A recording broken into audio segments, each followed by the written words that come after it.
Hello everyone, good morning. मैं शरद यादव। आज की इस क्लास में हम लोग डिस्कशन करेंगे करंट अफेयर्स की क्लास, जो आपके आगामी परीक्षा 11 फरवरी 2024 को आयोजित है, आरओ एआरओ की परीक्षा, जिसे हम समीक्षा अधिकारी परीक्षा भी कह रहे हैं। साथ ही साथ 17 मार्च को जो आपकी प्रस्तावित है यूपी पीसीएस प्रीलिम्स 2024, इन दोनों के लिए सबसे बेस्ट मैगजीन होती है घटनासार, और करंट अफेयर्स के लिए दूसरी मैगजीन है घटना चक्र ई दृष्टि, जो कि दोनों ही मैगजीन्स मार्केट में अवेलेबल हो चुकी हैं, लेकिन पूरी बुक पढ़ने का टाइम नहीं है। तो उससे बेहतर किया हम लोगों ने करंट अफेयर्स को हैंड रिटन नोट्स में कन्वर्ट कर दिया, जिसमें मैंने घटनासार, जो कि आपकी 2 वॉल्यूम में आई थी अर्धवार्षिकी के रूप में, साथ ही साथ ई दृष्टि, जिसमें जनवरी 2023 से जनवरी 2024 तक का सारा करंट अफेयर्स मटेरियल था। तो इन दोनों ही बुक को मैंने एक साथ समराइज करते हुए हर एक टॉपिक को exam oriented point of view से तैयार किया है, जिसमें किसी भी पॉइंट को छोड़ा नहीं गया है, किसी भी टॉपिक को नहीं छोड़ा गया, लेकिन जितना पेपर में पूछा जाएगा वो सारी चीजें हमने शामिल की है। इससे बेहतर फायदा ये होगा कि आप एक ही साथ दोनों मैगजीन को कवर कर लेंगे हैंड रिटन नोट्स के द्वारा। अगर आप दोनों मैगजीन को बुक बाई बुक से कवर कर रहे होंगे, बाई टू बाई, तो बहुत ज्यादा टाइम लगेगा, बहुत मोटी मोटी मैगजीन होंगी। लेकिन हमने क्या किया, हैंड रिटन नोट्स तैयार कर दिया, और जिसके रेगुलर मैं क्लासेस भी लेकर आ रहा था। 2 दिन मैं जो है कि ट्रेवलिंग में था, इसलिए मैं क्लासेस नहीं ला पा रहा था, और वहां पर आप देखोगे 10 क्लास ऑलरेडी हमने कर लिए। इसकी 2 क्लासेस और आएंगी, जो कि एक जो अभी आप सुन रहे हैं और एक इसके बाद और क्लास आएगी। उसके बाद आपका करंट अफेयर्स का क्लास कंप्लीट हो जाएगा, और ये क्लासेस आपकी यूपी पीसीएस और आरओ एग्जाम दोनों के लिए ही बेहद ही हेल्पफुल होगी। तो इसमें हम लोगों ने लास्ट क्लास में लेक्चर नंबर 10 में हमने पुरस्कार खेल के जो टॉपिक था, उसमें पुरस्कारों को कंप्लीट किया था, जिसमें आप चर्चित व्यक्ति, जो संक्षिप्तियों के अंतर्गत आता है, आप देख सकते हो यहाँ पे ई दृष्टि से अपडेटेड मैंने लिखा भी है संक्षिप्तियों के अंतर्गत, और चर्चित व्यक्तियों के साथ राष्ट्रीय स्तर पे, अंतर्राष्ट्रीय स्तर पे, फिर चर्चित स्थल, फिर कुछ पुरस्कार, इन सभी चीजों को हमने कंप्लीट किया था। अब बचे हुए सेगमेंट में, जिसमें फिल्म अवार्ड शुरू किए गए थे, हम उस पर शुरू करते हैं आज के टॉपिक को, और जो स्पोर्ट्स के टॉपिक होंगे, खेल वगैरह, वो भी सारे के सारे आज कंप्लीट हो जाएंगे। तो चलिए शुरू करते हैं आज की इस क्लास को। तो लास्ट क्लास में हम लोगों ने कुछ राष्ट्रीय अवार्ड्स और इंटरनेशनल अवार्ड्स वगैरह सारी चीज़ों को पढ़ा था, लेकिन फिर मैंने फिल्म पुरस्कार से क्लास को रोक दिया था, क्योंकि उसके बाद के जो अवार्ड्स थे और स्पोर्ट्स के टॉपिक थे, उसको आज की क्लास में मुझे कवर करना था। और इसके बाद लास्ट क्लास आएगी अपडेटेड वाली, जो अद्यतन होता है, जो मैगजीन के फ्रंट में 10-12 पेजेस में दिए होते हैं, राष्ट्रीय, अंतर्राष्ट्रीय, आर्थिकी, इन सभी चीज़ों को। हालांकि उसका 70 to 80% हमारा मैगजीन के अंदर का ही कोर एरिया होता है, जो national, international, economics, UP special, वैज्ञानिक या संक्षिप्तियों, सभी में कवर हो चुका होता है। लेकिन स्टार्टिंग में उसे पिन पॉइंटेड के तौर पे रिवीजन करना होता है, पॉइंटर के फॉर्म में। तो वो भी मैं अगली क्लास आपको लेकर आऊंगा। और साथ ही यूपी स्पेशल जो पीवाईक्यू सीरीज में लेकर आ रहा था, जिसकी 4 क्लासेस हुई हैं, वो भी मैं ट्रैवलिंग में होने की वजह से मैंने क्लास को होल्ड किया था, लेकिन अब उस क्लास को भी रेगुलर शुरू कर दिया जाएगा। तो शुरू करते हैं। फिल्म पुरस्कार की बात करेंगे सबसे पहले। तो देखिए, 81वां गोल्डन ग्लोब पुरस्कार 2024 दिया गया अभी हाल ही में। तो ये भी जो पुरस्कार है वो ब्रिटिश संस्था के द्वारा दिया जाता है। तो इसमें फिल्म, अभिनेता, अभिनेत्री, निर्देशक, इसके तौर पे अलग अलग कैटेगरी में पुरस्कार दिया जाता है। अगर मैं बात करूं सर्वश्रेष्ठ फिल्म कौन सी थी, तो ओपेनहाइमर थी। अगर आप लोगों ने इस पिक्चर को नहीं देखा होगा तो जरूर देखिएगा। ओपेनहाइमर ये वही व्यक्ति है जिन्होंने सबसे पहले न्यूक्लियर बॉम्ब की थियरी को पेश किया था, और बहुत ही अच्छी जो है कि ये मूवी लगी मुझे, मैंने स्पेशली देखा था। और इन्हीं की थ्योरी का इम्प्लीमेंट हिरोशिमा और जापान के नागासाकी इस जो जगह पे किया गया, तो उनको ही सबसे बेस्ट अवार्ड दिया गया फिल्म का, 81वां गोल्डन ग्लोब पुरस्कार। अगर मैं अभिनेता की बात करूं, तो ये जरूरी नहीं है कि ओपेनहाइमर में थे, वो किसी और मूवी में थे। सिलियन मर्फी, नाम ध्यान रखना, सिलियन मर्फी। हालांकि ये द वेल करके एक मूवी थी, उसके ये कैरेक्टर रहे हैं। सर्वश्रेष्ठ अभिनेत्री की बात करूंगा तो लिली ग्लैडस्टोन, और सर्वश्रेष्ठ निर्देशक की बात करूंगा तो क्रिस्टोफर नोलन। तो ये 4 इंपॉर्टेंट चीजें, बाकी एक्स्ट्रा चीजें नहीं पढ़नी होती, क्योंकि जो फिल्म पुरस्कार होता है वो सामान्यतः हमारा जो भारत में गोवा पणजी में आयोजित होता है अंतर्राष्ट्रीय स्तर पे, उस फिल्म का ज्यादा महत्व होता है, या फिर ऑस्कर अवार्ड की ज्यादा इंपॉर्टेंस होती है। तो ये आपकी कुछ बेसिक जानकारी थी, और हम आगे देखते हैं। अगर हम फिल्म फेयर ओटीटी अवार्ड्स, क्योंकि अब क्या है कि आप देखोगे पिछले 4-5 सालों से कुछ एक नया कल्चर डेवलप हो रहा है, कि अब ऑनलाइन प्लेटफॉर्म पे हम लोग वेब सीरीज वगैरह बहुत देखते हैं, मूवीज बहुत देखते हैं, चाहे वो नेटफ्लिक्स का ओटीटी प्लेटफॉर्म हो, हॉटस्टार का हो, अमेजॉन प्राइम का हो, जी5 का हो, सोनी लिव का हो। ये अलग अलग ऑनलाइन प्लेटफॉर्म है जहां पर कुछ मूवीज रिलीज की जाती हैं, और वो मूवीज थिएटर में रिलीज नहीं होती हैं। तो ऐसी जगह पर भी हम लोग प्लेटफॉर्म पर मूवीज देखते हैं, रिचार्ज करते हैं इनका मंथली या ईयरली। तो उस तरीके से भी अब यहाँ पर कुछ कैटेगरी वाइज दी जाती है। जैसे अगर मैं बात करूं, वेब सीरीज श्रेणी में ओटीटी प्लेटफॉर्म पे सबसे बेस्ट परफॉर्म किया था वो थी स्कूप। ये हमारी सर्वश्रेष्ठ वेब सीरीज थी। अगर मैं बात करूं कि इसी तरीके से वेब ओरिजिनल फिल्म श्रेणी यानी कि ओटीटी पे जो फिल्म श्रेणियां आती हैं उसमें आप देखोगे सर्वश्रेष्ठ फिल्म थी सिर्फ एक बंदा काफी है, और ये मनोज बाजपेयी की मूवी है, बहुत अच्छी मूवी लगी मुझे ये। तो ये सिर्फ एक बंदा काफी है, ये मूवी आप लोग जरूर देखना। सर्वश्रेष्ठ निर्देशक के रूप में आप देखोगे तो अपूर्व सिंह किर्की, क्या नाम मैंने बताया, सर्वश्रेष्ठ निर्देशक के रूप में अपूर्व सिंह किर्की। और सर्वश्रेष्ठ अभिनेता ये मनोज बाजपेयी जी को ही मिला, सिर्फ एक बंदा काफी है इस मूवी के लिए। बहुत ही अच्छा इन्होंने एक्टिंग की है, बहुत अच्छा रोल प्ले किया है, सिर्फ एक बंदा काफी है मनोज बाजपेयी, तो इन्हें सर्वश्रेष्ठ अभिनेता। लेकिन ध्यान देना कि ये मूवी थिएटर में लॉन्च नहीं हुई थी, मूवी थिएटर में नहीं थी बल्कि ऑनलाइन प्लेटफॉर्म पे थी, ओटीटी प्लेटफॉर्म पे, और आप लोग देख सकते हो इसको भी। और अगर अभिनेत्री की बात करेंगे तो आलिया भट्ट ने सबसे अच्छा परफॉर्मेंस किया है ओटीटी प्लेटफॉर्म पे।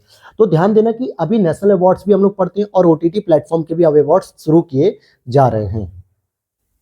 आगे देखते हैं, एकता कपूर को इंटरनेशनल एमी डायरेक्टर पुरस्कार निर्देशक के तौर पर सम्मानित किया गया है, और ये पहली भारतीय निर्माता यानी कि पहली भारतीय डायरेक्टर होंगी जिनको इंटरनेशनल एमी डायरेक्टरेट पुरस्कार दिया जा रहा है ब्रिटिश संस्था के द्वारा। इससे पहले किसी भी भारतीय डायरेक्टर को ऐसा पुरस्कार नहीं दिया गया। तो यहां तक आपने इन पुरस्कारों के बारे में बात की। अब हम देखते हैं 69वां जो राष्ट्रीय फिल्म पुरस्कार हमारे यहाँ दिया जाता है, इसमें सबसे ज्यादा प्रश्न पूछने की संभावना होती है, तो इसे बिल्कुल आप लोग याद रखना। और आप लोग करंट अफेयर्स की इस मैगजीन को देखकर भी आपको इस पीडीएफ को देखकर आइडिया लग रहा होगा, अगर आप लोगों ने बुक को पढ़ा होगा तो किसी भी टॉपिक को छोड़ा नहीं गया, लेकिन जो फालतू स्टेटमेंट होते हैं जिन्हें आप लोग पढ़ने में कंफ्यूजन पैदा होता है उन्हें हटाकर सीधे पिन पॉइंटेड चीजों को हमने रखा है। और अगर आप इस पीडीएफ को बाई करना चाहते हो, परचेस करना चाहते हो, तो पीडीएफ के नीचे, इट मीन्स की क्लास के नीचे व्हाट्सएप नंबर दिया गया है जहां पर आप मैसेज करके इसकी पीडीएफ को परचेस कर सकते हो। बहुत ही कम प्राइस में सारा स्टेप्स वहां पे बता दिया जाएगा, व्हाट्सएप पे हमारे स्टाफ आपको रिप्लाई कर देंगे, तो वहां से सारी डिटेल आप इस पीडीएफ की ले सकते हैं। आइए टॉपिक पर वापस आते हैं कि 69वां राष्ट्रीय फिल्म पुरस्कार 2021। अब आप कहोगे सर 2024 की हम लोग पढ़ रहे हैं, 2023 का होगा, 22 का होगा, तो ऐसा नहीं है, 1 से 2 साल पीछे जो है कि चलता है, तो इसको 2021 के नाम से जानते हैं। सूचना प्रसारण मंत्रालय द्वारा अगस्त 2023 में इसको जारी किया गया, लेकिन इसका जो ईयर वर्ष होता है वो 2021 होता है। सर्वश्रेष्ठ फिल्म आर माधवन जी की बहुत ही शानदार मूवी लगी, मैंने देखा थिएटर में जाके, the Nambi effect rocketry movie थी, जो रॉकेटरी मूवी है द नंबी इफेक्ट, बहुत ही शानदार मूवी है, आप लोग जरूर देखिएगा। सर्वश्रेष्ठ लोकप्रिय फिल्म की बात करेंगे तो ट्रिपल आर, RRR, जिसके निर्देशक थे SS राजामौली साहब, और जिसमें आपने रामचरण और जूनियर NTR को एक्टिंग करते हुए देखा, और इसी में आलिया भट्ट को भी देखा। इसी में आपने गाना भी सुना होगा नाटू नाटू करके, जिसको ऑस्कर अवार्ड दिया गया। तो ये हमारी सर्वश्रेष्ठ फीचर फिल्म थी और मतलब लोकप्रिय फिल्म रही। और अगर हम बात करें राष्ट्रीय एकता हेतु नरगिस दत्त जो पुरस्कार दिया गया वो द कश्मीर फाइल्स को दिया गया, मतलब नेशनल यूनिटी को दिखाने के लिए कश्मीर फाइल्स को, जिसमें अनुपम खेर भी रहते हैं, तो कश्मीर फाइल ये मुद्दा है, ये अच्छी मूवी लगी मुझे भी। अभिनेता की बात करेंगे तो पुष्पा मूवी के लिए अल्लू अर्जुन साहब को दिया गया। और सर्वश्रेष्ठ अभिनेत्री की बात करेंगे तो आलिया बाई, जो आलिया भट्ट है, गंगू भाई। आलिया भट्ट की अगर मैं कुछ मूवीज की बात करूं जो सबसे अच्छी मूवी लगी मुझे, तो एक मैं गंगूबाई को रख सकता हूं उसमें, गंगूबाई काठियावाड़ी, दूसरी उसमें राजी। ये दो मूवीज बहुत अच्छी लगी मुझे आलिया भट्ट की, तो आप लोग गंगूबाई काठियावाड़ी को देखना, इसीलिए सर्वश्रेष्ठ अभिनेत्री का अवार्ड भी इनको यहाँ पर दिया गया है। अगर निर्देशक की बात करेंगे हम तो एक मूवी आई थी द होली वाटर, हालांकि मैंने इसको नहीं देखा है, निखिल महाजन उसके डायरेक्टर हैं। फिर आगे देखते हैं हम लोग, अब यहाँ पर हम पढ़ेंगे 68वां फिल्म फेयर अवार्ड जो हुआ, जो कि अप्रैल 2023 में जारी हुआ। यहाँ पे सर्वश्रेष्ठ फिल्म थी गंगूबाई काठियावाड़ी, सर्वश्रेष्ठ अभिनेता थे राजकुमार राव, सर्वश्रेष्ठ निर्देशक थे संजय लीला भंसाली, और सर्वश्रेष्ठ पार्श्व गायक, ठीक है, अरिजीत सिंह, जिन्होंने एक मूवी में गाना गाया था केसरिया। केसरिया आपने गाना सुना होगा, तेरा रंग केसरिया करके, तो ये इन्होंने गाने गाए थे। तो ये कुछ फिल्म अवार्ड्स हैं इंपॉर्टेंट। अब यहाँ पर हम देखते हैं 53 Dada Saheb Phalke life time achievement award 2021, ये अभिनेत्री हैं वहीदा रहमान, इनको मिला है। इंपॉर्टेंट है दोस्तों, ये प्रश्न पूछा जा सकता है कि दादा साहब फाल्के पुरस्कार 53वें नंबर पे किसको मिला, वहीदा रहमान जी को मिला। और 96 ऑस्कर अवार्ड 2024, जो अभी 96 ऑस्कर अवार्ड होने वाला है, हालांकि 95 ऑस्कर अवार्ड के बारे में मैंने डिटेल से कल की क्लास में बता दिया था, इट मीन्स की लास्ट क्लास में, जिसमें आपको नाटू नाटू ओरिजिनल सॉन्ग मिला, या हो सकता है अभी इसी क्लास में पढ़ेंगे, नहीं मैंने ऑलरेडी बता दिया, हाँ, नाटू नाटू ओरिजिनल सॉन्ग के लिए मिला।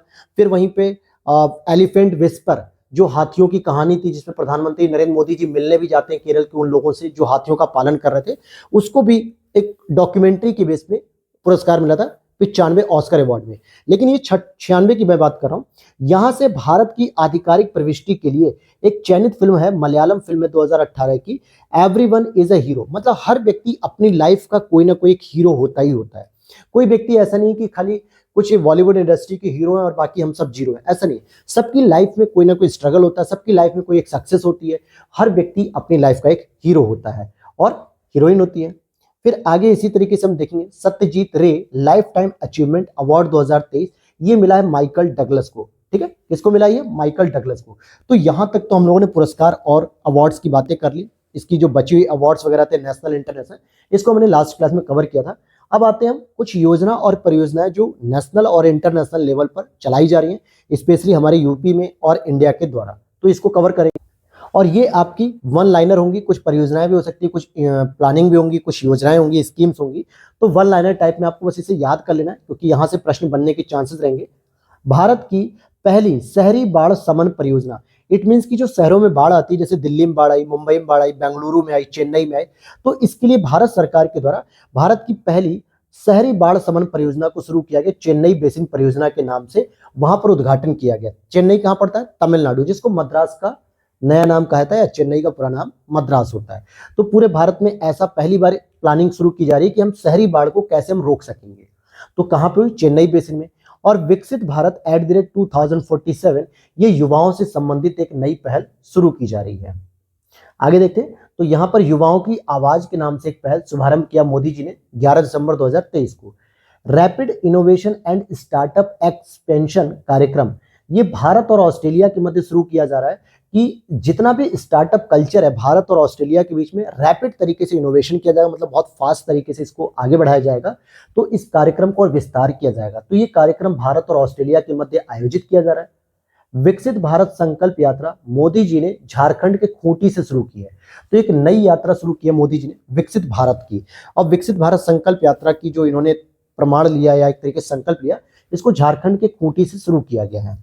फिर आगे देखते हैं, एक नेक्स्ट पहल शुरू की गई है दोस्तों CII के द्वारा, भारतीय उद्योग परिसंघ, इट मीन्स कि क्या हो जाएगा? Confederation of Indian industry.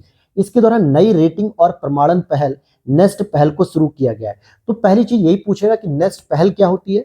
तो ये आपकी एक रेटिंग एजेंसी के रूप में काम करेगी, प्रमाणन के रूप में काम करेगी, सर्टिफाइड के रूप में।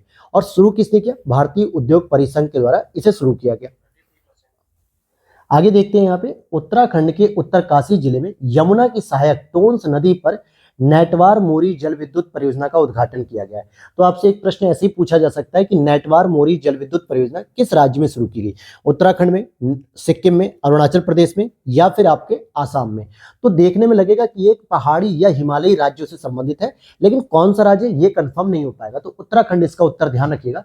PM किसान भाई योजना, ये अभी शुरू की गई है और इसको सामान्यतः भंडारण प्रोत्साहन योजना के नाम से जाना जा रहा है। नवंबर 2023 में इसे लॉन्च किया गया कि जो छोटे छोटे किसान भाई हैं वो अपने खाद्य सामग्री का स्टोर नहीं कर पाते पैसे के अभाव में, तो अब भारत सरकार के द्वारा PM किसान भाई योजना शुरू की, जिसमें वो अपने प्रोडक्शन का या अपने अनाजों का भंडारण कर सकेंगे। आगे देखते हैं, NTPC के द्वारा गुजरात के कच्छ में दयापार, ध्यान देना ये जगह का नाम है वहां के, दयापार पवन परियोजना का उद्घाटन किया गया और यह भारत की पहली वाणिज्यिक परियोजना होगी। हालांकि NTPC की बहुत सारी परियोजना सार्वजनिक स्थल से काम करती हैं, लेकिन ये पहली वाणिज्यिक परियोजना होगी, दयापार पवन परियोजना, विंड एनर्जी। तो ये कच्छ में उद्घाटित की गई। प्रोजेक्ट उद्भव की बात करेंगे तो राजनाथ सिंह जी के द्वारा नई दिल्ली में भारतीय सैन्य महोत्सव यानी विरासत महोत्सव में लॉन्च किया गया। ये प्रोजेक्ट उद्भव स्पेशली आर्मी से रिलेटेड है, मिलिट्री से रिलेटेड है और नई दिल्ली में इसको शुरू किया गया। इसी तरीके से एक श्रेष्ठ परियोजना भी शुरू की जा रही है। इसके तहत जो शेड्यूल कास्ट के छात्र छात्राएं होंगे उनको देश के सर्वश्रेष्ठ निजी आवासीय विश्वविद्यालयों में सीटों पर आरक्षण दिया जाएगा। अब जैसे स्टेट गवर्नमेंट के द्वारा या नेशनल गवर्नमेंट के द्वारा देश के अंदर जितने भी प्राइवेट हॉस्टल वाली यूनिवर्सिटीज होंगी आवासीय, जहां पे हॉस्टल की व्यवस्था भी होगी, उसमें शेड्यूल कास्ट, ध्यान देना ST की बात नहीं की जा रही, शेड्यूल कास्ट के जो छात्र छात्राएं हैं इनको सीटों पे रिजर्वेशन दिया जाएगा श्रेष्ठ परियोजना के तहत। तो ये श्रेष्ठ वर्ड से याद रखना।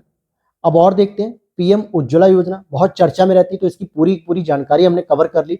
जैसे मंत्रिमंडल के द्वारा अभी हाल ही में 3 वर्ष की अवधि तक इसका विस्तार और किया गया है, अर्थात 2023-24 से लेकर 2025-26 तक इसका विस्तार कर दिया गया है।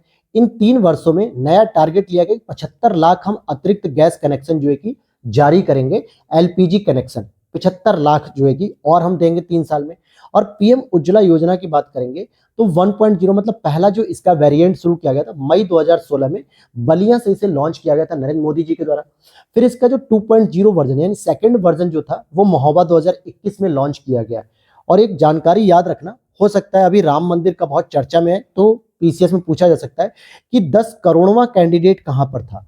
जैसे पीएम उज्ज्वला योजना के तहत 1 2 3 4 10 12 50 लाख 60 लाख ऐसे करके जो कैंडिडेट को दिए जा रहे थे एलपीजी कनेक्शन, तो जो कैंडिडेट 10 करोड़ नंबर पे था वो आपका अयोध्या में स्थित था। ये वायरल हुई थी, रील्स आपने देखा भी होगा। मोदी जी उनके घर भी गए, ईंट का कच्चा मकान था, उनके घर गए और वहां पर बैठ के उन्होंने चाय भी पी, अमूल के पैकेट की, और स्टेटमेंट दिया कि क्या यहाँ पे इस गांव में भी अमूल की डिलीवरी होती है, मतलब अमूल के दूध की डिलीवरी होती है, तो वहां पे चाय पिए। तो वो व्यक्ति जो था वो 10 करोड़वां कैंडिडेट था। अब उसका नाम हम जानने की जरूरत नहीं है, लेकिन इतना याद रखना कि अयोध्या में वो कैंडिडेट था। अब आगे देखते हैं, यूजीसी के द्वारा, यूनिवर्सिटी ग्रांट कमीशन के द्वारा मालवीय मिशन को लॉन्च किया गया। तो मालवीय मिशन को किसने लॉन्च किया? यूजीसी के द्वारा, जो शिक्षकों की गुणवत्ता में सुधार करने के लिए रहेगा। भारत की पहली अंतर्राष्ट्रीय बिजली परियोजना अडानी समूह द्वारा झारखंड के गोड्डा में शुरू की जाएगी, जिसके द्वारा बांग्लादेश को आपूर्ति की जाएगी। हालांकि अगर हम बात करें तो प्राइवेट सेक्टर में जो अडानी समूह है ये पहली ऐसी होगी कि आपका प्रोडक्शन बिजली का होगा झारखंड में, गोड्डा जिले में, लेकिन वहां से सप्लाई की जाएगी बांग्लादेश को। और कौन सा समूह करेगा? अडानी समूह करेगा। आगे देखते हैं, एक अटल भूजल योजना की बात करेंगे तो इसकी समाप्ति वर्ष जो 2025 हो रही थी, इसे बढ़ाकर अब 2027 तक कर दिया गया है। और जल शक्ति मंत्रालय द्वारा इसे 7 राज्यों में वर्तमान में क्रियान्वित किया जा रहा है। वो 7 राज्य कौन से? हरियाणा, राजस्थान, गुजरात, महाराष्ट्र, कर्नाटक, एमपी और आपका यूपी भी। तो अटल भूजल योजना में यूपी भी आता है। कमेंट सेक्शन में आपको बताना है कि अटल भूजल योजना को स्टार्ट कौन से वर्ष किया गया था गवर्नमेंट के द्वारा, इट मीन्स कि जल शक्ति मंत्रालय ने इसे किस वर्ष शुरू किया था।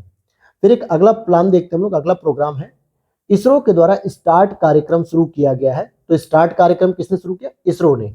और इसकी फुल फॉर्म की बात करें तो space science and technology awareness training, ये इसका फुल फॉर्म हो जाएगा। आगे देखते हैं, पीएम मुद्रा योजना जो कि 8 अप्रैल 2015 को शुरू की गई थी और इसके इस वर्ष पूरे 8 कंप्लीट हो चुके हैं, मतलब 8 वर्ष ये कंप्लीट कर चुकी है ये योजना अपने। यूपी सरकार द्वारा निजी औद्योगिक पार्कों के विकास के लिए प्लेज योजना शुरू की जा रही। कौन सी योजना? Pledge, PLEDGE। यानी इसमें क्या होगा, जो प्राइवेट सेक्टर की कंपनियां हैं जो अपने विकास के लिए या अपनी इंडस्ट्री को और जो है कि ग्रो करने के लिए और लोगों को रोजगार क्रिएट करने के लिए, तो लैंड एक्वायर से रिलेटेड जो भी प्रॉब्लम्स है उसके सॉर्ट आउट के लिए ये प्लेज नाम की योजना शुरू की गई यूपी सरकार के द्वारा। तो दोस्तों वीडियो अच्छी लग रही हो तो लाइक कर देना, साथ ही साथ चैनल पर पहली बार हो तो सब्सक्राइब जरूर कर लेना, क्योंकि यहाँ पर आपको आरओ के साथ साथ यूपी पीसीएस की भी कंप्लीट तैयारी जो है कि कराई जाती है। आप प्लेलिस्ट को चेकआउट कर सकते हो, जहाँ पे घटना चक्र के हैंड रिटन शॉर्ट नोट्स मैंने खुद बनाए हैं और मैंने खुद उसकी क्लासेस भी कराई हैं। 1-2 सब्जेक्ट रह गए हैं क्योंकि तबियत ठीक नहीं थी इसलिए क्लास होल्ड हो गई थी, उसको भी शुरू करूंगा जल्दी। साथ ही यूपी स्पेशल PYQ सीरीज भी चल रही है और यूपी जो आरओ के एग्जाम्स होने वाले हैं उसकी भी PYQ सीरीज हमारे चैनल पे पूरी की पूरी हैंड रिटन नोट्स में बहुत ही बेहतर तरीके से करा दिए गए हैं कंप्लीट, आप उसको देख सकते हो। और करंट अफेयर्स की क्लासेस भी आपको मिल रही हैं। साथ ही एग्जाम से पहले मैं 500+ MCQ सीरीज भी आप लोग कराऊंगा, ताकि करंट अफेयर्स का कोई भी प्रश्न आपका बाहर नहीं जाना चाहिए। केवल 2 से 3 वीडियो आपको कवर हो जाएगी। पूरी की पूरी ये आपकी करंट अफेयर्स जो सीरीज चल रही है और साथ में PYQ सीरीज या करंट अफेयर्स MCQ सीरीज आएगी, वहां से कवर हो जाएगी। और अगर आपको ये PDF अच्छी लग रही हो और परचेस करना चाहते हो, बाय करना चाहते हो, तो वीडियो के नीचे दिए गए WhatsApp नंबर पे मैसेज करके आप वहां से पूरी इंक्वायरी ले सकते हो। तो आइए टॉपिक पे दोबारा चलते हैं। अब हम पढ़ेंगे ऑपरेशन और अभियान के बारे में, कि नेशनल और इंटरनेशनल लेवल पे हम कौन कौन से ऑपरेशन कर रहे हैं, किन किन देशों के साथ मिलिट्री एक्सरसाइज कर रहे हैं। तो सबसे पहले अभ्यास अस्त्र शक्ति की बात करेंगे, जो 2023 में भारतीय वायुसेना सूर्यलंका, श्रीलंका की बात नहीं कर रहा हूं, सूर्यलंका, जो कि हमारे आंध्र प्रदेश में आयोजित किया गया। इस दौरान समर एयर डिफेंस मिसाइल का भी सफल परीक्षण किया गया। हालांकि समर क्या है और किस लिए काम करेगी, इसके बारे में डिटेल जानकारी मैंने वैज्ञानिक वाले जो परिदृश्य विज्ञान वाली जो टेक्नोलॉजी की क्लास थी करंट अफेयर्स की, उसमें कंप्लीट कर दिया था। तो इंडियन एयरफोर्स के द्वारा अस्त्र शक्ति का प्रैक्टिस की जा रही थी, उसी दौरान उन्होंने समर एयर डिफेंस मिसाइल को जो है कि लॉन्च किया सफलता से। वज्र प्रहार की बात करेंगे तो ये भारत USA के बीच आयोजित किया गया, इसका 14वां संस्करण, जो कि उमरोई मेघालय में आयोजित हुआ। फिर आगे देखते हैं मित्र शक्ति 2023 की बात करेंगे तो भारत श्रीलंका का नवा संस्करण है जो कि पुणे में आयोजित किया गया। तो मित्र शक्ति किसके बीच होता है? भारत और श्रीलंका के बीच। इसी तरीके से भारतीय नौसेना द्वारा गोवा में संयुक्त मानवीय सहायता आपदा राहत अभ्यास चक्रवात 2023 आयोजित किया गया। संप्रति 2023 भारत बांग्लादेश के बीच 11वां संस्करण उमरोई मेघालय में आयोजित किया गया। आगे देखें, प्रथम भारत इंडोनेशियाई ऑस्ट्रेलिया त्रिपक्षीय समुद्री अभ्यास 2023 में हिंद प्रशांत क्षेत्र में आयोजित किया गया। और ये इंपॉर्टेंट है कि पहली बार भारत, इंडोनेशिया और ऑस्ट्रेलिया के बीच किया गया और इसमें आईएनएस सह्याद्री भारत की तरफ से जो है कि युद्धपोत ने अपनी भागीदारी सुनिश्चित की। और वरुण की बात करेंगे तो ये भारत और फ्रांस के बीच में 2023 आयोजित किया गया। इसी तरीके से सॉल्वेक्स की बात करें तो सॉल्वेक्स भारत और अमेरिकी नौसैनिक के बीच, अब ये कहां पर हुआ कहां नहीं हुआ, बहुत सारे मिलिट्री एक्सरसाइज की उसकी जरूरत नहीं होती है, जो इंपॉर्टेंट होती है बस हमें वो लिखनी होती है। ऑपरेशन कावेरी की बात करें 2023 की, तो सूडान से भारतीयों को निकालने के लिए किया गया था। और ऑपरेशन गंगा, जो कि मैंने लास्ट टाइम यूपी पीसीएस में पढ़ाया भी था और वो सीधा प्रश्न आ गया था, ये यूक्रेन से निकालने के लिए किया गया था। अब आप कहोगे सर आपने बहुत मिलिट्री एक्सरसाइज बहुत कम पढ़ाई है, लेकिन जिन लोगों ने रेगुलर क्लास फॉलो की होगी तो मैंने उन्हें बताया था कि साइंस के लेक्चर में जो करंट अफेयर्स का जो साइंस वाला लेक्चर था, शायद लेक्चर नंबर 7 होगा, उसमें मैंने लगभग 20+ मिलिट्री एक्सरसाइज को बताया कि कौन कौन से देश के साथ हम आयोजित करते हैं। तो यहाँ पे केवल 7-8 ही है, लेकिन वहां पर सारी की सारी मैंने कवर की है। तो वीडियो देख लीजिएगा, प्लेलिस्ट में जाकर आप बोलो। आयोग और समिति की बात करें, बहुत सारी आयोग और समितियां बनाई गई गवर्नमेंट के द्वारा, तो उन पर फोकस करें जरा कि क्या क्या चीजें की गई हैं। तो जैसे संसद की सुरक्षा का उल्लंघन, अभी जो है कि हाल ही में नई संसद में जो है कि कुछ लोग, 2 युवा जो है कि घुस गए थे और उन्होंने जो है कि पाउडर वगैरह छिड़का बहुत सारा। तो बात यह है कि वो 2 कौन थे उससे मैटर नहीं करता, मेन मैटर यह है कि आखिर संसद की सुरक्षा में चूक कैसे हो गई, कैसे वो दोनों घुस गए और कैसे, क्या किसी के द्वारा उन्हें लाया गया था अंदर विजिटिंग कार्ड के तौर पे कि आप आइए जो है कि विजिटर की गैलरी में बैठिए और बाद में आप अपना काम कर सकते हैं। और अगर वो अंदर आए थे तो उनके पास वो सारे हथियार कहाँ से आए, उनकी चेकिंग क्यों नहीं की गई। तो इन सभी घटनाओं की जांच के लिए गृह मंत्रालय द्वारा गठित की गई एक समिति, जिसके अध्यक्ष हैं सीआरपीएफ के महानिदेशक अनीश दयाल सिंह। तो ध्यान देना कि इसकी जांच के लिए जो कमेटी गठित की गई गृह मंत्रालय द्वारा, उसके अध्यक्ष हैं अनीश दयाल सिंह। अब एक राष्ट्र एक चुनाव समिति, इस पर भी बहुत डिबेट हो रहा है।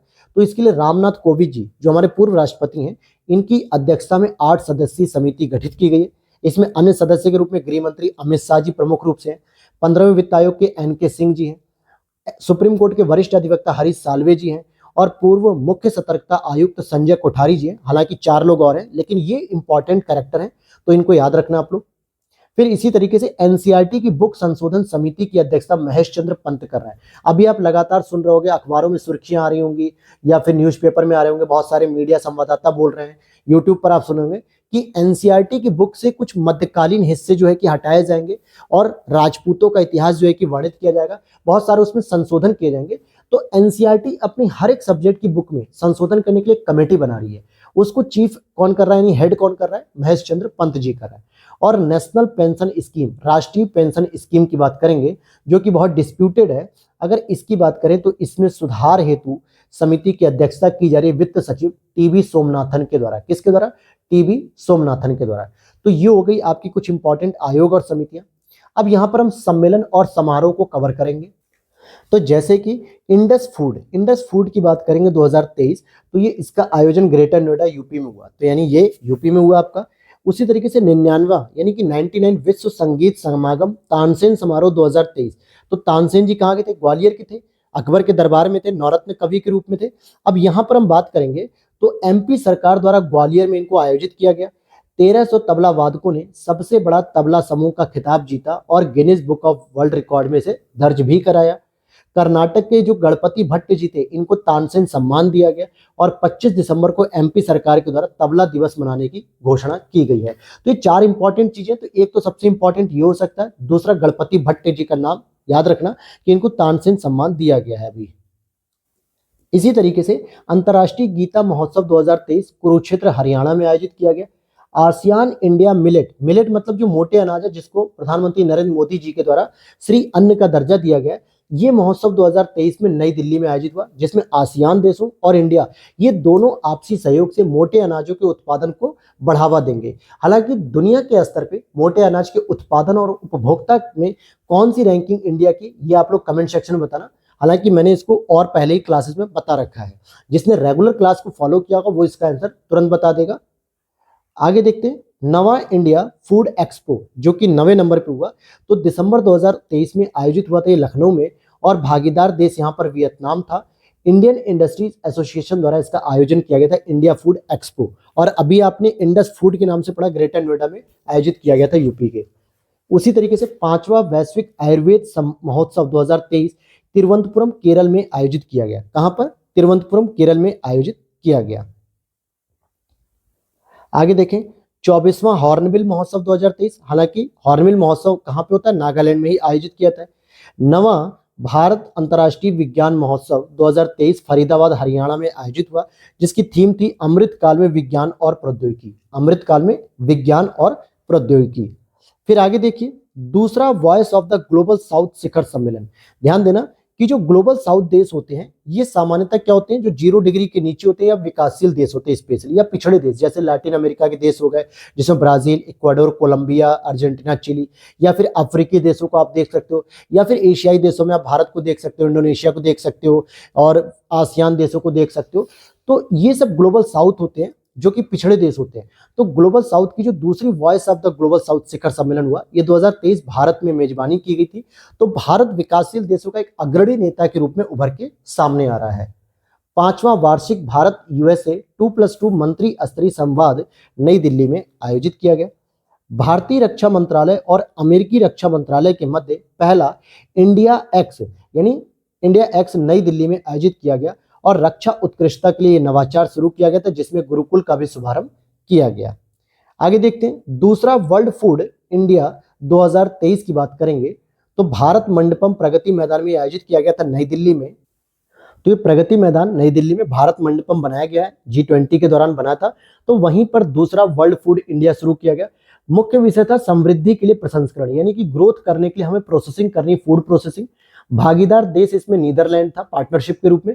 फोकस देश इसमें जापान था, जहां पे निर्यात को हम बढ़ावा देंगे। और ब्रांड जो शुभंकर था वो था मिल इंड। क्या था? मिल इंड, ये ध्यान देना नाम को। अच्छा आगे चलते हैं। प्रवर्तन मामलों में सहयोग पर प्रथम वैश्विक सम्मेलन नई दिल्ली में हुआ। जो भी प्रवर्तन के मामले होते हैं उस पर सहयोग करने के लिए जो पहला वैश्विक सम्मेलन हुआ वो कहां पर आयोजित किया गया? नई दिल्ली में। जैसे इसमें लाल चंदन सहित इमारती लकड़ियों के अवैध व्यापार को रोकने के लिए ऑपरेशन शेष भी चलाया गया इसी दौरान।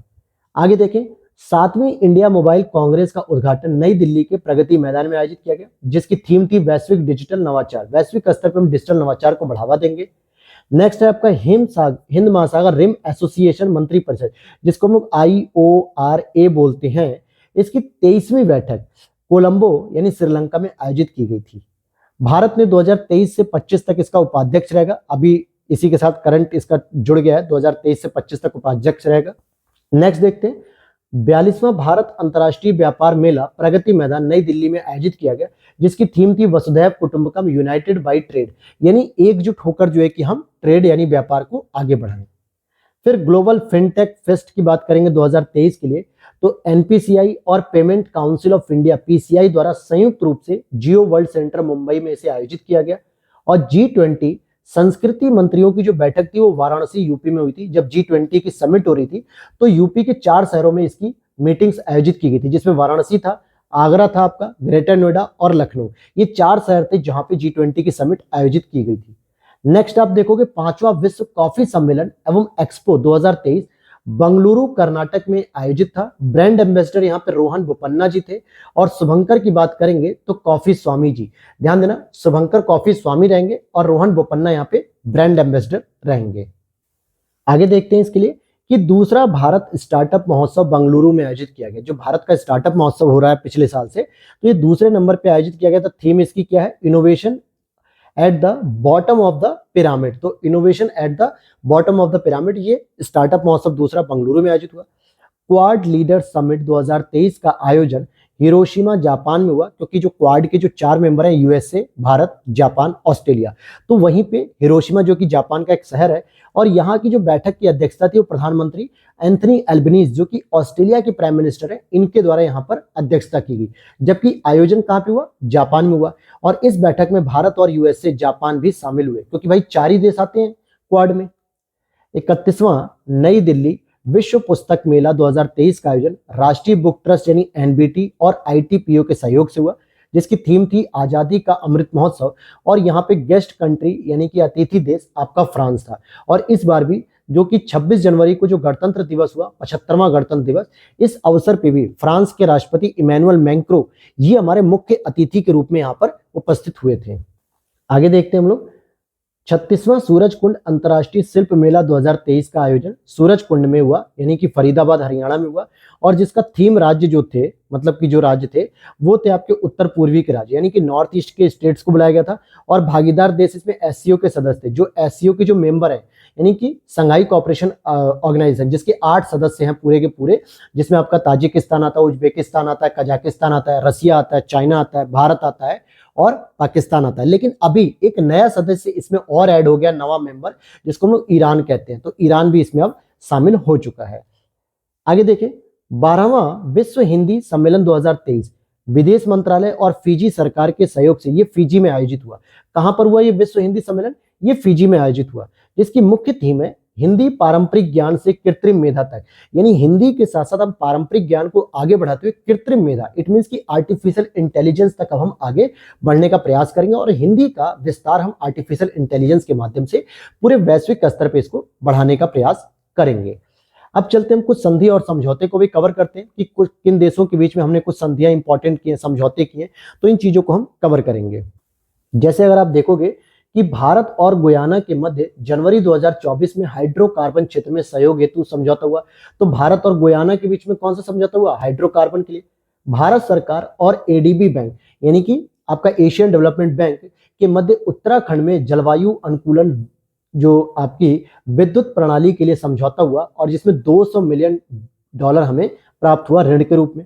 उसी तरीके से WHO और भारत सरकार का आयुष मंत्रालय, इनके मध्य पारंपरिक चिकित्सा वैश्विक रणनीति के लिए 2025 से 34, ध्यान देना कि लगभग 10 वर्षों के लिए एक समझौता किया गया WHO और आयुष मंत्रालय के लिए।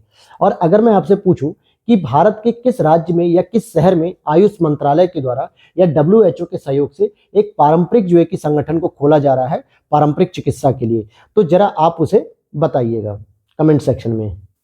फिर आगे देखते हैं, भारत और रूस के बीच में अभी एक समझौता हुआ है मिसाइल के लिए, जिसमें रूस द्वारा इग्ला एस एंटी एयरक्राफ्ट, ध्यान देना Igla S anti aircraft missile की आपूर्ति भारत को की जाएगी। कौन सी एंटी एयरक्राफ्ट होगा? Igla S. ध्यान देना इससे पहले हम लोग क्या लेते हैं, भारत क्या लेता है रसिया से? 400S के नाम से, जिसे हम लोग कहते हैं एंटी बैलिस्टिक मिसाइल S-400 भी कह सकते हो या 400S भी कह सकते हो। लेकिन अब क्या ली जा रही है? Igla S. और आगे देखें, भारत और के मध्य श्रमिकों, छात्रों, पेशेवरों की आवाजाही के लिए प्रवासन और गतिशीलता साझेदारी का समझौता हुआ है। तो ये प्रश्न बन सकता है आपसे कि अभी हाल ही में भारत के द्वारा किस यूरोपीय देश के साथ प्रवासन और गतिशीलता साझेदारी समझौता हुआ? यूरोपीय देश मैंने वर्ड यूज किया है, यूरोप का मतलब इटली में जो आता है, तो इसे हम भूमध्य सागरीय देश भी कह सकते हैं या यूरोपीय देश भी कह सकते हैं। तो ऐसे प्रश्नों को घुमाया जाता है एग्जामिनर के द्वारा। INS ब्यास ब्रह्मपुत्र श्रेणी का पहला युद्धपोत होगा जो भाप के स्थान पर डीजल से पुनः संचालित किया जाएगा। तो INS ब्यास याद रख लेना। महाराष्ट्र सरकार एवं विक्टोरिया और अल्बर्ट संग्रहालय के मध्य एक समझौता हुआ कि छत्रपति शिवाजी महाराज का जो बाघ नख था उसको राज्य में वापस लिया जाएगा, जिसके लिए विक्टोरिया और अल्बर्ट संग्रहालय के द्वारा समझौता किया गया और इसे बंबई सरकार यानी कि महाराष्ट्र सरकार को रिटर्न किया जा रहा है, जो कि छत्रपति शिवाजी के साथ साथ महाराष्ट्र के साथ साथ मराठियों के साथ साथ भारत का भी एक गर्व है जो वापस ये आएगा। आगे देखें, IUCN SSC एवं WTI यानी कि वर्ल्ड लाइफ जो होती है हमारा जो वन्यजीव अभ्यारण्य होता है, इसके मध्य समझौता हुआ क्योंकि ये इंडिया की संस्था है। तो IUCN SSC और भारतीय वन्यजीव ट्रस्ट WTI के मध्य दक्षिण एशिया में पहला क्षेत्रीय सेंटर फॉर स्पीसीज सर्वाइवल स्थापित करने हेतु एक समझौता किया जा रहा है और इस केंद्र की स्थापना भारत में होगी। यानी अगर आप कह सकते हो कि IUCN के द्वारा पहला एक ऐसा ब्रांच खोला जाएगा जो साउथ एशिया में होगा और जिसमें भारत के अंतर्गत खोला जाएगा, जबकि ये विश्व का 10वां होगा और दक्षिण एशिया का पहला, जो कि भारत में अपनी तरह का पहला केंद्र खोला जाएगा। तो IUCN के द्वारा ये सेंटर खोला जा रहा है।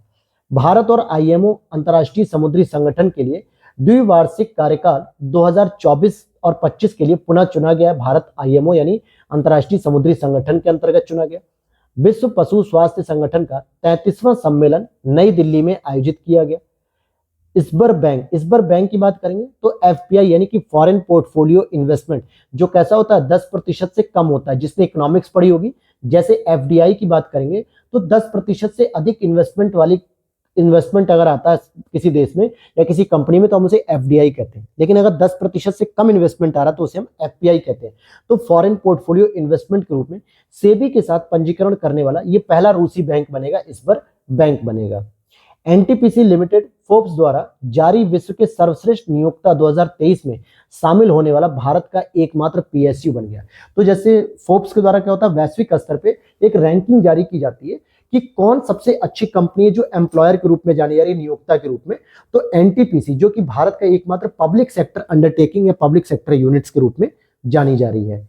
सीबीआई के 10वें सदस्य के रूप में, अब यहां पर हम आगे देखेंगे कि सीबीआई के 10वें सदस्य के रूप में इंटरपोल ग्लोबल एकेडमी नेटवर्क में शामिल हुई है। अब यहाँ पे आपको बात नहीं समझ में आएगी।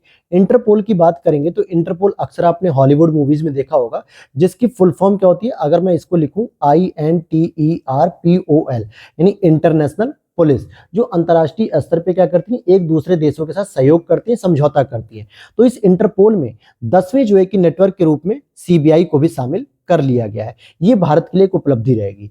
पीएफसी की बात करेंगे, पावर फाइनेंस कॉर्पोरेशन की बात करेंगे तो महारत्न ये कंपनी है। पीएफसी क्या है, हमारी एक महारत्न कंपनी है। ये Asia transition finance study group में शामिल होने वाला भारत का पहला सदस्य बन गया।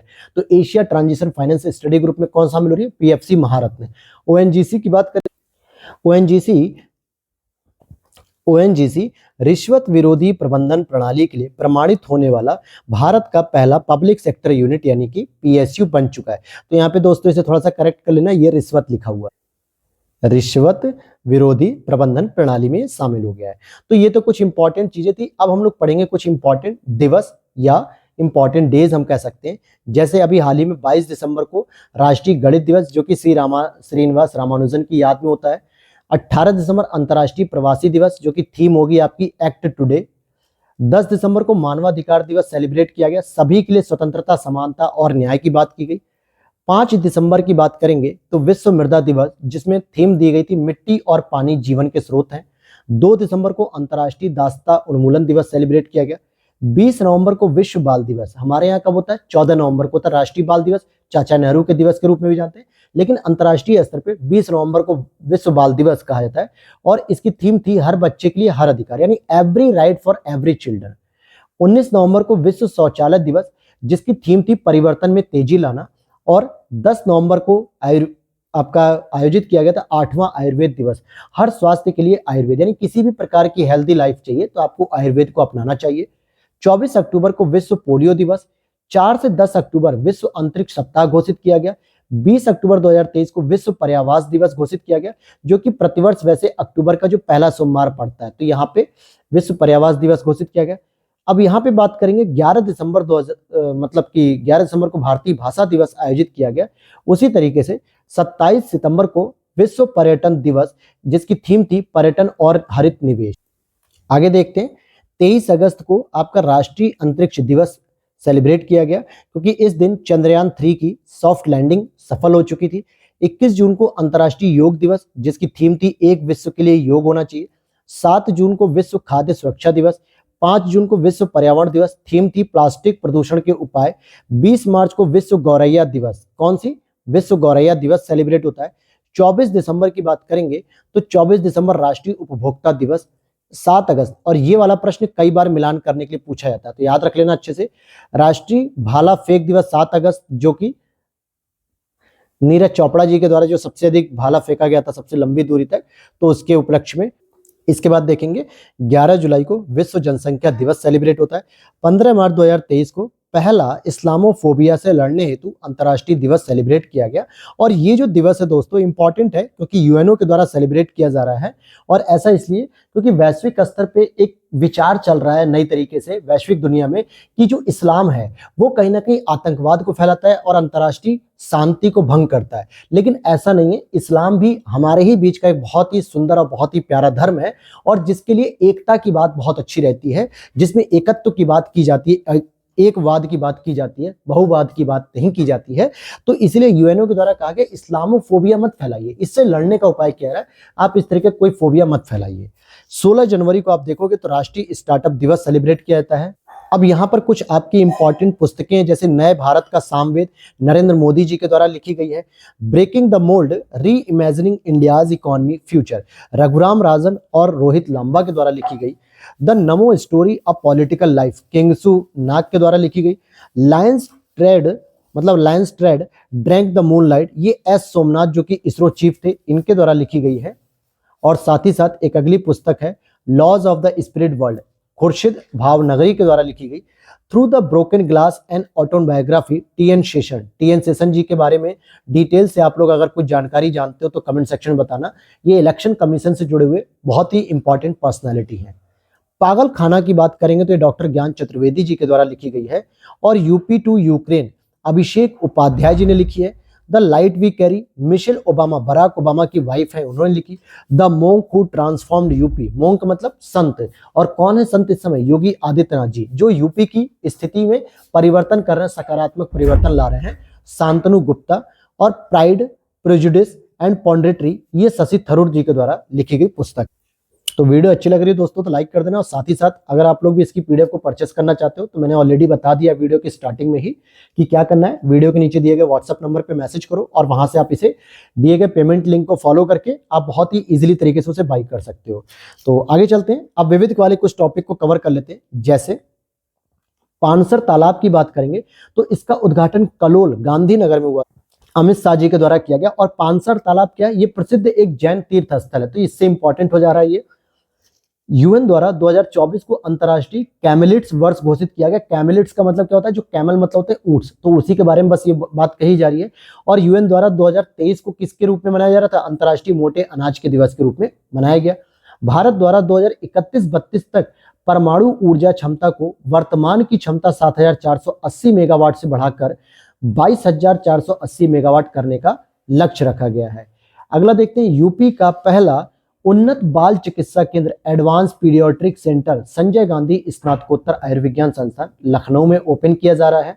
नोमा की बात करेंगे तो डब्ल्यूएचओ द्वारा उष्ण कटिबंधीय रोगों की आधिकारिक सूची में से शामिल किया गया, जिसमें मुंह और चेहरे की गंभीर ग्रैंगिनस बीमारी के नाम से जाना जाता है, और स्पेशली ये कुपोषण वाले बच्चों पे ज्यादा अटैक करती है।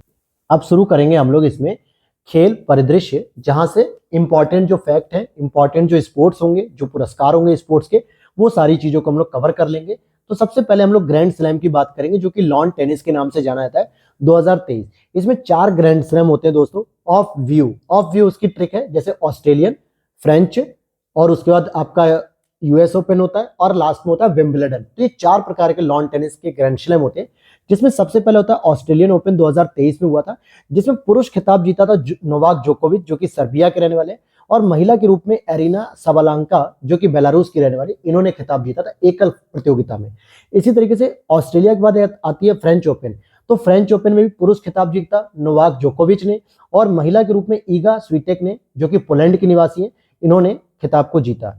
आगे विंबलडन 2023 की बात करेंगे तो पुरुष के रूप में कार्लोस अल्कराज, जो कि स्पेन के हैं, और महिला के रूप में मार्केटा उसोवा, जो कि चेक गणराज्य के हैं। फिर यूएस ओपन, जो कि 2023 का लास्ट आपका लॉन टेनिस का ग्रैंड स्लैम था, जो पुरुष के रूप में नोवाक जोकोविच ने जीता, सर्बिया 2023 मतलब जीता, और महिला के रूप में कोको गफ, जो कि अमेरिका की। तो यहां पर एक प्रश्न बन सकता है कि 2023 में किस पुरुष व्यक्ति ने एकल प्रतियोगिता में सबसे अधिक जो है कि ग्रैंड स्लैम जीते, तो उसका नाम क्या होगा, नोवाक जोकोविच। ऑस्ट्रेलियन जीता, फ्रेंच जीता, विंबलडन जीता, यूएस को हार गया, लेकिन 3 उसने एक साथ जीत लिए। अब चलते हैं हम ICC T20 world cup, one day cricket जो वर्ल्ड कप हो रहा था अभी भारत में आयोजित हुआ था, जिसमें भारत बेचारा हार गया, और बड़े दुख की बात थी ये। लेकिन आगे हम बात करेंगे तो 13वां संस्करण था, जो कि भारत में आयोजित किया गया था अक्टूबर से नवंबर तक 2023 के बीच में, और यह चौथा अवसर था जब भारत में वनडे वर्ल्ड कप मैच आयोजित किया गया आईसीसी के द्वारा। इससे पहले भी 3 बार और आयोजित किया जा चुका है। शुभंकर की बात करेंगे तो ब्लेज और टोंग इसके शुभंकर थे। ग्लोबल एम्बेसडर की बात करेंगे वैश्विक दूत की, तो सचिन तेंदुलकर जी थे, और ऑस्ट्रेलिया इसमें विजयी रहा, जो कि टोटल 6 बार वो वर्ल्ड कप जीत चुका है, और भारत उप विजेता बनी। विराट कोहली ने अपने करियर का 50वां शतक लगाया, जो कि पूरी दुनिया में ऐसे पहले खिलाड़ी बन गए। इससे पहले 49 शतक का रिकॉर्ड सचिन तेंदुलकर जी के पास था और उनका रिकॉर्ड तोड़ा विराट कोहली ने। और किस टीम के खिलाफ जीतते हुए तोड़ा? न्यूजीलैंड के खिलाफ तोड़ा था सेमीफाइनल में। तो सेमीफाइनल में न्यूजीलैंड के साथ भारत खेल रही थी। विराट कोहली ने 100 रन बना के अपना 50वां शतक बनाया, जो कि दुनिया में पहले बल्लेबाज बन गए शतकों के भी अर्धशतक बनाने का, मतलब 100 की भी हाफ सेंचुरी उन्होंने क्लियर कर दी, जो कि सचिन तेंदुलकर का ही केवल रिकॉर्ड था। तो ये रिकॉर्ड भी तोड़ दिया। अब इसमें हम बात करेंगे गोल्डन बैट किसे दिया गया, यानी जो सर्वाधिक रन बनाता है। तो विराट कोहली जी ने इस पूरे वनडे सीरीज में 765 रन बनाए। और यहाँ पे गोल्डन बॉल होगा, मोल्डन नहीं, गोल्डन बॉल, जो कि सर्वाधिक विकेट लेते हैं। तो अमरोहा एक्सप्रेस के नाम से फेमस हो चुके मोहम्मद शमी 24 विकेट लेने वाले थे, जिन्होंने हर मैच में दोस्तों 5 से अधिक विकेट ले ही रहे थे, 4, 5, 6, 7 विकेट तक ले लिए। और इनका एक नया नाम पड़ चुका है अमरोहा एक्सप्रेस, क्योंकि अमरोहा उत्तर प्रदेश के मुख्य रूप से निवासी हैं, तो इसलिए इनके लिए अमरोहा एक्सप्रेस का टाइटल दिया जा रहा है। अब अगला जो संस्करण होगा, 14वां संस्करण, वो 2027 में संयुक्त रूप से दक्षिण अफ्रीका, नामीबिया और जिम्बाब्वे में होगा। फिर वहां पे 15वां संस्करण की बात करेंगे तो 2031 में फिर से संयुक्त रूप से इंडिया और बांग्लादेश में आयोजित किया जाएगा। लेकिन 13वां संस्करण पूरी तरीके से भारत में ही हुआ था, किसी भी दूसरे देश में कोई मैच नहीं हुआ। लेकिन 15वां संस्करण जो होगा दोबारा 2031 में, वो इंडिया और बांग्लादेश में, कुछ मैच इंडिया में होंगे, कुछ मैच बांग्लादेश में होंगे। तो ये तो हो गया आपका छोटी मोटे जो स्पोर्ट्स है। अब राष्ट्रीय खेल की ओर चलते हैं। तो 37वां जो राष्ट्रीय खेल 2023 आयोजित हुआ, ये गोवा में आयोजित हुआ। इसका शुभंकर था मोगा, जिसे हम लोग भारतीय बाइसन एक प्रजाति है उसकी है। एंथम इस समय गाया गया था गेट सेट गोवा, यानी कि गेट सेट गोवा। इसमें महाराष्ट्र जो राज्य था वो 228 पदक के साथ रैंक 1 पे रहता है। यूपी की बात करेंगे 71 पदकों के साथ रैंक 15 में होता है, जिसमें 11 स्वर्ण पदक उसके पास हासिल होते हैं। तो राष्ट्रीय खेल में जो 37वां राष्ट्रीय खेल आयोजित हुआ, रैंक 1 किसकी थी? महाराष्ट्र की। और यूपी की रैंक कितनी थी? 15, यानी 71 पदक इसे मिले थे। और श्री हरि नटराज जी को, जो कि तैराकी से संबंधित कर्नाटक के रहने वाले, सर्वश्रेष्ठ पुरुष एथलीट का खिताब जीता इन्होंने। वहीं महिला की बात करेंगे तो संयुक्ता प्रसेन काले महाराष्ट्र की है और प्रणति नायक ओडिशा की है। इन्होंने संयुक्त रूप से सर्वश्रेष्ठ महिला एथलीट का खिताब जीता। और 38वां संस्करण का आयोजन उत्तराखंड में होगा। और 37वां संस्करण कहां पे हुआ राष्ट्रीय खेल का? नेशनल गेम का गोवा में।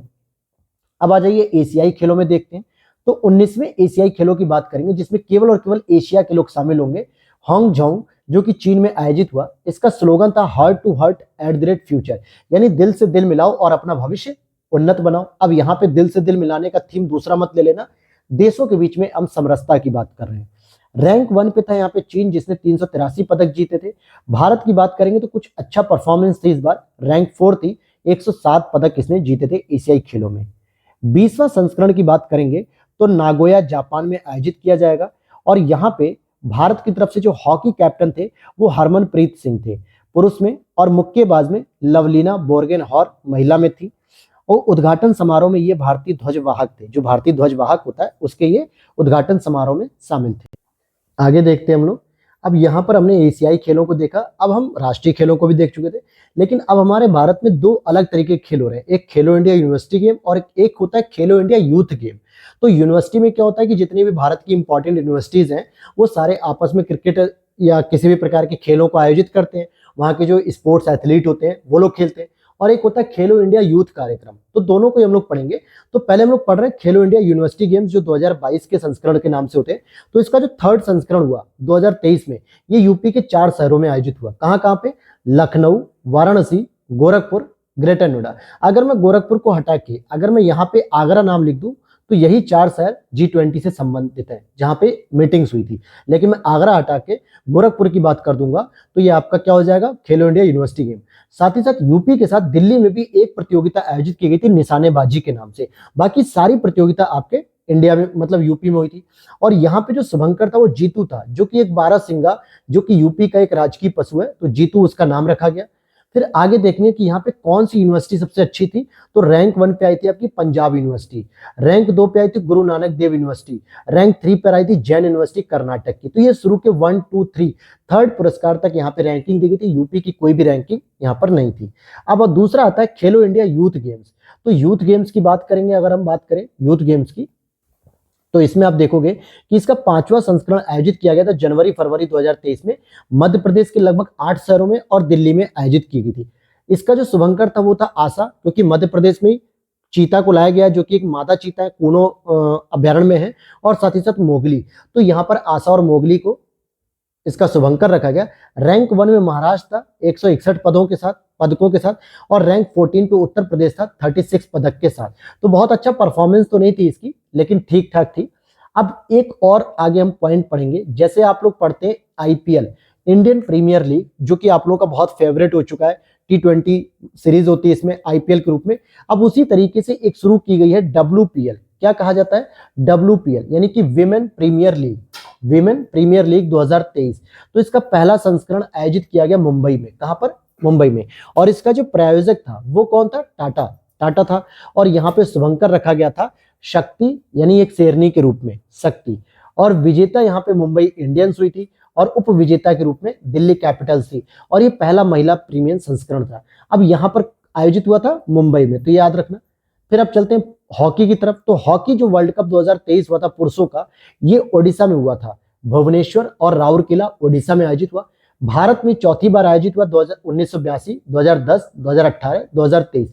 लेकिन भारत के ओडिशा राज्य को ये पहली बार उपलक्ष्य मिला, या भारत का ये पहला राज्य बना जहां पे दोनों बार हॉकी का पुरुष वर्ल्ड कप आयोजित किया गया। विजेता रहा जर्मनी और उप विजेता रहा बेल्जियम। लेकिन अगर हम रैंक 9 पर देखेंगे तो हमारा भारत दिखता है रैंक 9 पे। और अगला संस्करण 2026 में आयोजित होगा 3 साल बाद, बेल्जियम और नीदरलैंड में संयुक्त रूप से, बेल्जियम और नीदरलैंड में। अब इसी तरीके से भारत की कुछ घरेलू क्रिकेट की ट्रॉफियां होती है, जिसे हम लोग विजय हजारे ट्रॉफी कहते हैं, सैयद मुश्ताक अली ट्रॉफी कहते हैं। तो ये क्रिकेट की घरेलू श्रृंखला है जिसमें डोमेस्टिक लेवल पर ही लोग खेलते हैं। तो दिसंबर 2023 को आयोजित हुई, जहां पे राज्य के रूप में हरियाणा विजेता रहा और राजस्थान उप विजेता रहा विजय हजारे ट्रॉफी में। दूसरा सैयद मुश्ताक अली, ये भी क्रिकेट की घरेलू श्रृंखला है, जहां पे विजेता रहा पंजाब राज्य और उप विजेता बड़ौदा गुजरात। अब आगे देखते हैं हम लोग इसी तरीके से एशिया कप की बात करेंगे दोस्तों। एशिया कप में जो अभी क्रिकेट का मैच हुआ था, जिसमें आपने देखा भारत विजयी रहा। एशिया कप पाकिस्तान और श्रीलंका में अगस्त और सितंबर में आयोजित किया संयुक्त रूप से, जिसमें विजेता रहा 8वीं बार भारत और उप विजेता के रूप में श्रीलंका। सर्वश्रेष्ठ खिलाड़ी के रूप में प्रदर्शन किया गया कुलदीप यादव जी के द्वारा, जो कि एक स्पिनर है। अब आगे देखते हैं आईसीसी महिला T20 वर्ल्ड कप। अभी हम लोगों ने पढ़ा आईसीसी पुरुषों का 50-50 वर्ल्ड कप, ध्यान देना, जो 50 ओवर का था। लेकिन अब जो महिलाओं का T20 वर्ल्ड कप आयोजित हुआ था आईसीसी के द्वारा, जो दक्षिण अफ्रीका में पहली बार आयोजित हुआ था। कहां पर? दक्षिण अफ्रीका में। विजेता रही थी ऑस्ट्रेलिया, उप विजेता के रूप में दक्षिण अफ्रीका। इंडिया की कैप्टन थी हरमनप्रीत कौर। अभी आप कहोगे सर अभी हमने हरमनप्रीत को पढ़ा, तो जो हॉकी के कैप्टन है वो हरमनप्रीत सिंह है, सिंह लगाते हैं, पुरुष हैं। और हरमनप्रीत कौर एक महिला है जो कि भारतीय इंडियन क्रिकेट टीम की कैप्टन है। और ये 8वां संस्करण था। 9वां संस्करण जो आईसीसी महिला T20 वर्ल्ड कप है, ये 2024 बांग्लादेश में होगा। और अगर हम पुरस्कारों की बात करेंगे तो आप यहां पर देख सकते हो आईसीसी वर्ष का सर्वश्रेष्ठ पुरुष T20 क्रिकेटर बनाया गया था सूर्य कुमार यादव, जो कि इंडिया की तरफ से। और ICC emerging cricketer of the year महिला के रूप में रेणुका सिंह, ये भी इंडिया की हैं। अब इसी तरीके से आईसीसी का एक महिला T20 वर्ल्ड कप अंडर 19, जो कि 19 वर्ष से कम उम्र की महिलाएं होती हैं, ये पहला संस्करण था जो कि दक्षिण अफ्रीका में आयोजित हुआ। और पहले संस्करण को ही भारत ने जीत लिया। इंग्लैंड इसके उप विजेता थे। भारतीय कप्तान के रूप में सैफाली वर्मा यहाँ पर भारत की कप्तान के रूप में जो है कि प्रतिनिधित्व कर रही थी। आगे देखते हैं 41वीं अखिल भारतीय केडी सिंह पुरुष हॉकी टूर्नामेंट 2023-24। तो इसका आयोजन लखनऊ यूपी में किया गया। विजेता के रूप में कैग दिल्ली और उप विजेता सीआरपीएफ रही। फुटबॉल का डूरेंट कप की बात करेंगे तो 132वां संस्करण आपके कोलकाता गुवाहाटी में आयोजित हुआ 2 जगह। विजेता के रूप में मोहन बागान सुपर जायंट थी और उप विजेता ईस्ट बंगाल एफसी। फीफा सर्वश्रेष्ठ पुरुष खिलाड़ी लियोनेल मेसी अर्जेंटीना को माना गया। और फीफा सर्वश्रेष्ठ महिला खिलाड़ी एलेक्सिया पुतेलास स्पेन की थी। तो जो फीफा वर्ल्ड कप होता है फुटबॉल का, उसके द्वारा जो सर्वश्रेष्ठ पुरुष खिलाड़ी घोषित किया गया किसको? लियोनेल मेसी अर्जेंटीना के हैं। और दूसरा महिला के रूप में एलेक्सिया पुतेलास को। और इसी तरीके से आईसीसी के द्वारा क्रिकेट के लिए जो चुना जाता है वो सूर्य कुमार यादव, और महिला में रेणुका सिंह, ये दोनों ही इंडिया की तरफ से हैं। ये सर्वश्रेष्ठ जो है कि 2023 के क्रिकेटर माने गए हैं। आगे देख लेते हैं हम, ये हमारा लास्ट पेज होगा और इसी पर हमारा ये टॉपिक कवर हो जाएगा, संक्षिप्तियां भी कवर हो जाएगा। हमने पूरा नेशनल कवर किया, international, economics, UP special, science, साथ ही साथ आपका संक्षिप्तियों को कंप्लीट कर लिया गया और ये दोनों ही मैगजीन को हमने कंप्लीट किया हैंड रिटन नोट्स में। वीडियो अच्छी लग रही है तो लाइक कर देना। साथ ही साथ अगर आप इसकी पीडीएफ को बाई करना चाहते हो, परचेस करना चाहते हो, तो वीडियो के नीचे दिए गए व्हाट्सएप नंबर पे आप मैसेज करके वहां से पेमेंट प्रोसेस को जान के आप पीडीएफ को परचेस कर सकते हो व्हाट्सएप पे ही। और इसकी एक और आखिरी क्लास आएगी जो कि अपडेटेड सेक्शन होगा आगे की, जो डायरेक्टली पीडीएफ के तौर पे हम लोग उसको स्टडी कर लेंगे। तो देख लेते हैं यहाँ पे कि 60वीं राष्ट्रीय शतरंज चैंपियनशिप 2023 जो शतरंज के रूप में देखोगे तो इसका आयोजन पुणे महाराष्ट्र में किया गया और सेधु रमन एसपी ये इसके विजेता थे और विष्णु प्रसन्ना तमिलनाडु से थे, ये इसके उप विजेता थे। एशियाई एथलेटिक्स चैंपियनशिप की बात करेंगे तो इसका आयोजन बैंकॉक थाईलैंड में था। पदक तालिका में पहली रैंक जापान की और तीसरी रैंक आपकी भारत की थी। फिर पैरा एथलेटिक्स की बात करेंगे जो कि कहीं ना कहीं क्या होते हैं, दिव्यांग लोग होते हैं, तो उनकी अगर हम बात करें तो ये विश्व चैंपियनशिप 2023 में इसका आयोजन पेरिस यानी फ्रांस में हुआ। पदक तालिका में रैंक 1 चाइना था और रैंक 19 भारत था, जिसके बाद 3 स्वर्ण पदक आए थे। तो इन 3 स्वर्ण पदक में कौन कौन था? सुमित अंतिल थे, सचिन थे और अजित सिंह थे। ये तीनों पैरा एथलेटिक्स विश्व चैंपियनशिप में भारत की तरफ से 3 स्वर्ण पदक जीतकर आए थे। आगे देखिए कि इसी तरीके से एशियाई तीरंदाजी चैंपियनशिप 2023 में भारत दूसरे स्थान पे था और एशियाई कबड्डी चैंपियनशिप में भारत विजेता रहा। अब आगे हम देखते हैं, लास्ट हमारा टॉपिक चल रहा है चर्चित खेल व्यक्ति जो स्पोर्ट्स से रिलेटेड है, कुछ इंपॉर्टेंट है। जैसे दिलीप टर्की साहब की बात करेंगे, ये हॉकी इंडिया के वर्तमान अध्यक्ष भी बने और ये हॉकी के पूर्व कप्तान भी रह चुके हैं इंडिया की तरफ से। तो दिलीप टर्की जी का याद रखना। International tennis hall of fame के लिए चुने जाने के लिए पहली भारतीय सदस्य के रूप में लिएंडर पेश और विजय अमृतराज के रूप में चुना गया इनको। यूनाइटेड वर्ल्ड रेसलिंग द्वारा महिला वर्ग का rising star of the year 2023 का जो पुरस्कार दिया गया है वो दिया गया है आपका अंतिम पंघल जी को दिया गया। किसको दिया गया? अंतिम पंघल जी को। अभी हाल ही में नाडा के द्वारा दुती चंद पर जी 4 वर्ष का प्रतिबंध लगाया गया डोप टेस्टिंग में। तो राष्ट्रीय जो डोपिंग रोधी एजेंसी होती है जो चेक करती है कि किसी भी खिलाड़ी ने कोई अगर एक्स्ट्रा ड्रग्स लिया जो कि अपनी परफॉर्म को अच्छा करने के लिए, तो दुती चंद पे 4 वर्ष का प्रतिबंध लगा दिया गया। लखनऊ की शालिनी सिंह सफलतापूर्वक पर्वतारोहण का कोर्स करने वाली पहली एनसीसी कैडेट बन गई भारत की। भवानी देवी पदक जीतने वाली पहली भारतीय तलवारबाज बनी, क्योंकि इससे पहले कोई भी तलवारबाजी ऐसी नहीं करता था जो पदक जीत के लाया। तो हालांकि ये पहली ऐसी भारतीय महिला बनी जो कि तलवारबाजी में पदक जीत कर लाई। रानी रामपाल की बात करेंगे तो हॉकी खिलाड़ी के नाम पर रायबरेली हॉकी स्टेडियम का नाम रखा गया रानी गर्ल्स हॉकी टर्फ। और ऐसा भारत के इतिहास में पहली बार हो रहा है कि किसी महिला के नाम पे हॉकी स्टेडियम का नाम रखा गया है। तो क्या नाम रखा गया? रानी girls hockey turf, Rani Rampal के नाम पर है। भारतीय ओलंपिक संघ का अध्यक्ष पीटी ऊषा को चुना गया और ये पहली बार होगा कि भारत की किसी एक महिला को ओलंपिक संघ का अध्यक्ष चुना गया है। विविध में अगर हम देखें तो मेजर ध्यानचंद खेल रत्न पुरस्कार इस बार किसको मिला 2023 में? 2 लोगों को, चिराग शेट्टी बैडमिंटन में, सात्विक साईराज इनको बैडमिंटन में दिया गया। मौलाना अबुल कलाम आजाद ट्रॉफी 2023 गुरु नानक देव विश्वविद्यालय अमृतसर को प्राप्त हुई थी। अंतर्राष्ट्रीय ओलंपिक समिति का 141वां सत्र जो आयोजित हुआ मुंबई में, मोदी जी के द्वारा शुभारंभ किया गया। इससे पहले 1983 में इंटरनेशनल ओलंपिक कमेटी यानी अंतर्राष्ट्रीय ओलंपिक समिति का 86वां सत्र नई दिल्ली में आयोजित हुआ। तो ये दूसरी बार था जो कि भारत में इसका आयोजन किया गया।